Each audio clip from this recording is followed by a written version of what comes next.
I remember the first time I saw the platform from the helicopter window. It didn't look real. It rose out of the water like something that didn't belong there, all steel and angles and straight lines against an endless stretch of gray ocean. At the time, it felt normal, just another remote assignment under Meridian Advanced Systems. I had done remote before. Desert relays, northern weather arrays, a decommissioned listening tower that still hummed at night even when it was supposedly offline. Offshore was different, but not unusual, not for Meridian. They told me it was a short rotation, environmental monitoring, systems oversight, and log verification. That was the official description. I wasn't drilling, I wasn't engineering, I was there to make sure the platform's environmental sensors were calibrated and that the data being transmitted back to the mainland matched with the systems we're actually reading. Meridian liked redundancy. They liked verification of verification.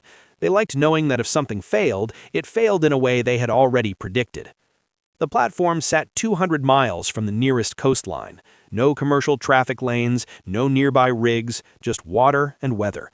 It operated under a joint contract, but Meridian handled the monitoring architecture. That meant the sensors, the logs, the uplinks, the restricted network tiers. That meant me. The first week was uneventful. Routine checks, salt corrosion inspections, air quality monitors in the lower decks, methane trace sensors along the drilling columns, temperature, pressure, humidity, the usual. The crew was small, 32 people total, rotating shifts. Most of them had been there longer than me. Offshore crews tend to bond quickly. Isolation does that. You learn who snores, who drinks too much coffee, who pretends not to be nervous during storms. At night, the platform creaked. Steel contracts differently when the temperature drops. You hear it in the walls. It sounds like distant footsteps sometimes. I didn't think much of it at first. The communication system ran through a Meridian relay, encrypted satellite uplink mirrored through a secondary node. Every data packet was time-stamped, every anomaly flagged. I had clearance high enough to view environmental logs in real time, but not high enough to see certain internal diagnostics. Those were restricted under layered access tiers. Meridian always said it was for compartmentalization. No one needed the full picture. The first time the 6 minutes happened, I was in the monitoring room alone. It was 3:17 in the morning. I remember looking at the clock because I was tired and trying to calculate how much sleep I'd get before my 8 a.m. system sync. The night shift was quiet, the sea was calm, the platform felt steady. Then every screen in front of me froze. Not black, not powered down, just frozen. Telemetry graphs stopped mid-line. The methane concentration readout locked at 0.002%. The wind speed indicator paused at 14 knots. The satellite uplink status showed green, but the packet counter stopped incrementing. I waited for the refresh cycle. Nothing happened. I checked the internal system console. No error codes, no drop in power. The local system clock continued ticking. 3:17 and 12 seconds. 3:17 and 40 seconds. The logs weren't updating. I tried to ping the mainland relay. No response. That's when it started to feel off. Not dangerous, not urgent, just wrong. The platform had backup systems for everything, triple redundancy on communications. If the primary satellite failed, the secondary kicked in within milliseconds. If both failed, the emergency buoy transmitter activated automatically. That was part of Meridian's design. I checked the redundancy status panel. All green. Still no data movement. At 3:23 a.m., exactly 6 minutes after the freeze began, everything resumed. The graphs jumped forward, the packet counter accelerated rapidly as if catching up, the uplink pinged successfully, the wind speed updated to 16 knots, the methane reading shifted slightly.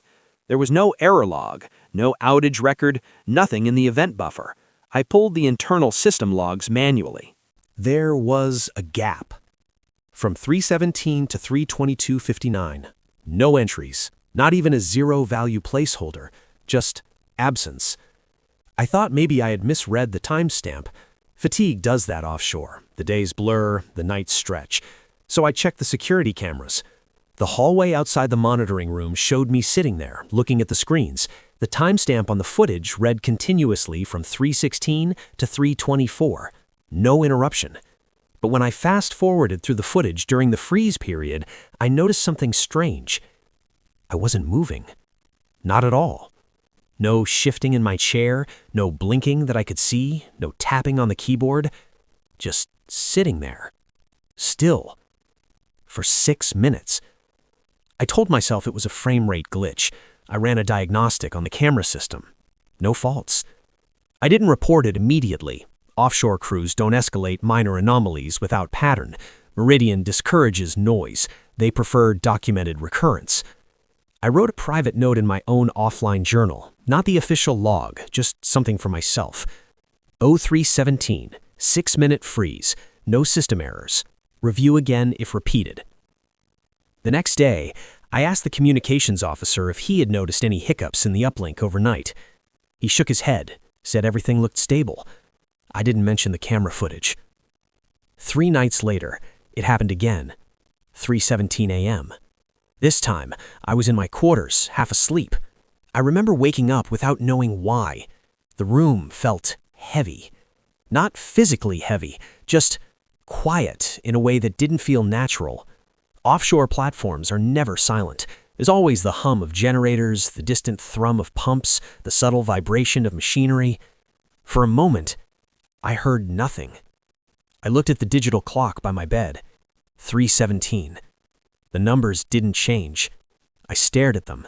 They stayed at 3:17. I don't know how long I watched before they flipped to 3:23. I sat up immediately. The hum of the platform returned. The faint vibration through the floor came back. It was as if someone had muted the entire structure and then unmuted it. I went straight to the monitoring room. The night shift operator was there, staring at the screens. "You saw it too?" I asked. He nodded slowly. 6 minutes, he said. No one had announced it over intercom. No alarms triggered, no emergency protocols. Just 6 minutes of nothing. We pulled the logs together. Another gap.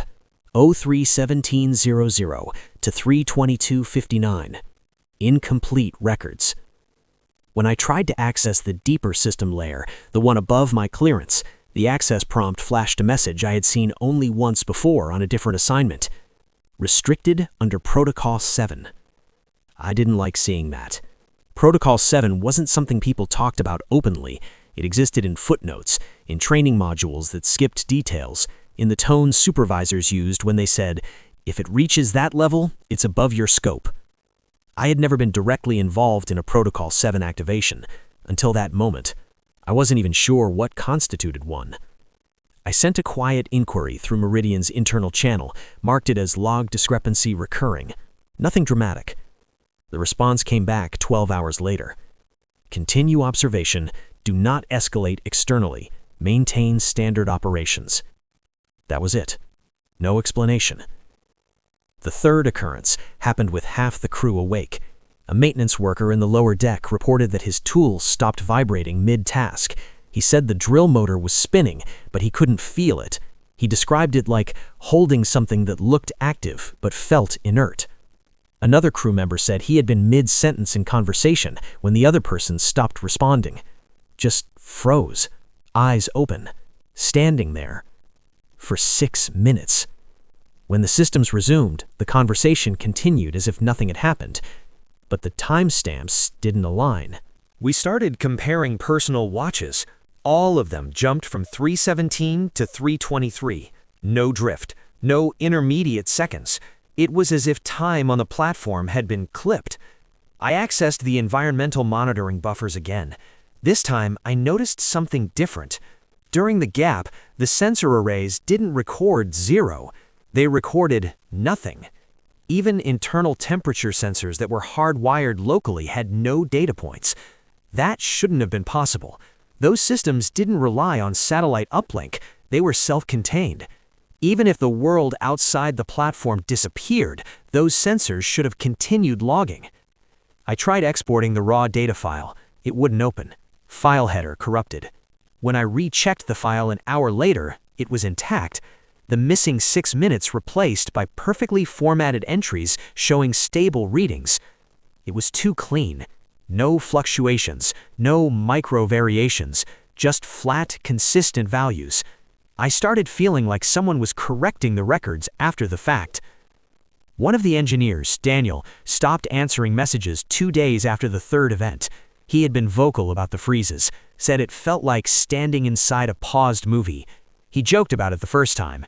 By the third, he wasn't joking. I remember the last conversation I had with him. We were in the galley.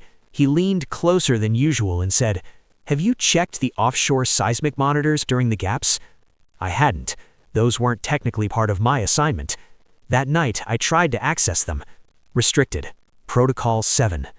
The next morning, Daniel wasn't at breakfast. His quarters were empty, his locker cleared. The shift supervisor said he had been rotated off early due to personal reasons. No helicopter had landed. No boat had approached. The personnel transport logs showed no movement. When I requested the official transfer record, my access attempt was denied. That's when the unease stopped being subtle. Communication with the mainland became less consistent, replies delayed, responses shorter. Continue observation. Do not speculate. Maintain morale. Morale, as if that was the concern. The freezes kept happening, always at 3:17, always exactly 6 minutes, never 5, never 7. The crew started setting alarms for 3:15. We gathered in common areas to see if being together changed anything. It didn't. One night, I held my own wrist tightly at 3:16, just to feel something tangible. At 3:17, the pressure of my grip disappeared. Not physically, but the sensation dulled. I was still holding my wrist when time resumed, but I couldn't remember feeling it during the gap. It was like trying to recall a dream you know you had but can't describe. We reviewed the CCTV again. Every time the freeze occurred, each person appeared motionless.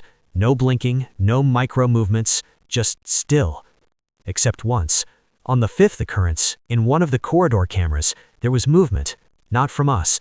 In the reflection of a polished metal panel behind where 2 crew members stood frozen, there was a flicker, a distortion, like heat shimmer.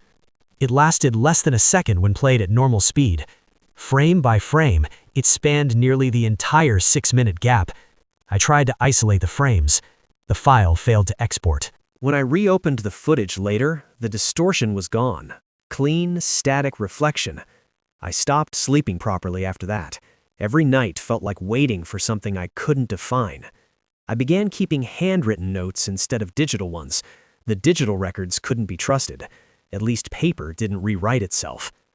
On the 7th freeze, I stayed in the monitoring room with 2 others. At 3:17, the screens froze. But this time, I kept my eyes on the system clock. It stayed at 03:17:00. Didn't blink, didn't advance, for what felt like longer than 6 minutes. When it resumed, it jumped to 03:23:00. No transitional seconds, just a skip. I checked the master time server.